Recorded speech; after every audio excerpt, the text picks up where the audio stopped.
Direct News TV. July 10, 2023.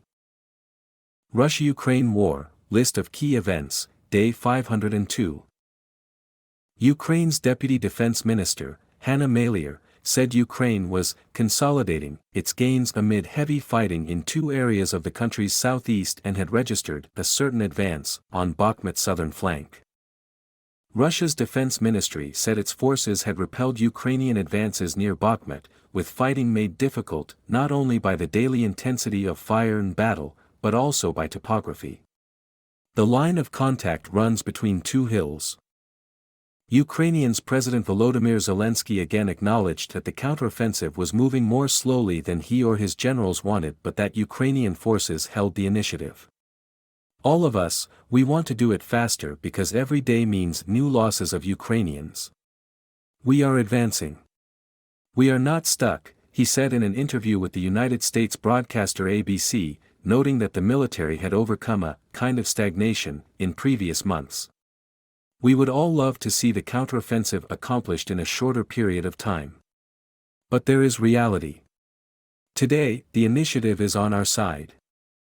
The death toll from the Russian bombardment of the eastern Ukrainian city of Lyman rose to at least 9, with more than a dozen people injured. The head of the Ukrainian military administration in the Donetsk region, Pavlo Kirilenko, said Russian forces had attacked the city with rockets and deliberately targeted residential blocks. Russia denies that it attacks civilians.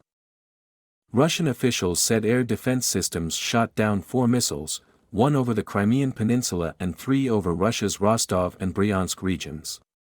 No casualties were reported. Cluster bombs. Mikhailo Podolyak, an advisor to Zelensky, said cluster munitions were extremely important for Ukraine and would help partially restore parity on the battlefield.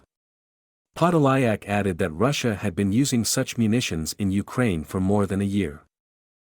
Russian Foreign Ministry spokeswoman Maria Zakharova condemned the US's decision to supply Ukraine with cluster munitions, saying it was aimed at prolonging the war. U.S. President Joe Biden will arrive in the United Kingdom on Monday, where he will hold talks with Prime Minister Rishi Sunak, who has been critical of the U.S. move to send cluster bombs to Ukraine. Germany's President Frank-Walter Steinmeier said Berlin could not block the U.S. from sending cluster bombs to Ukraine, despite its opposition to their use. However, he noted that if Ukraine no longer had the means to defend itself, or if those supporting the war-stricken country backed down, it would be the end of Ukraine. In the U.S., Democratic Senator Tim Kaine and Representative Barbara Lee raised concerns over the cluster bomb decision. Kaine said he had some real qualms about the move because it could inspire other countries to sidestep the international convention barring the munitions. Still, he told Fox News, he appreciated that the government had grappled with the risks. Diplomacy. U.S. President Joe Biden and Turkey's President Recep Tayyip Erdogan discussed Sweden's membership of NATO in a phone call ahead of Tuesday's NATO summit.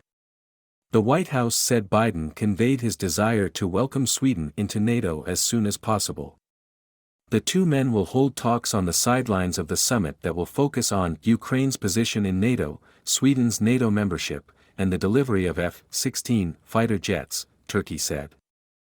Russia said it wanted NATO to discuss Ukraine's Zaporizhzhia nuclear power plant at the summit, accusing Kyiv of causing systematic infliction of damage to the site.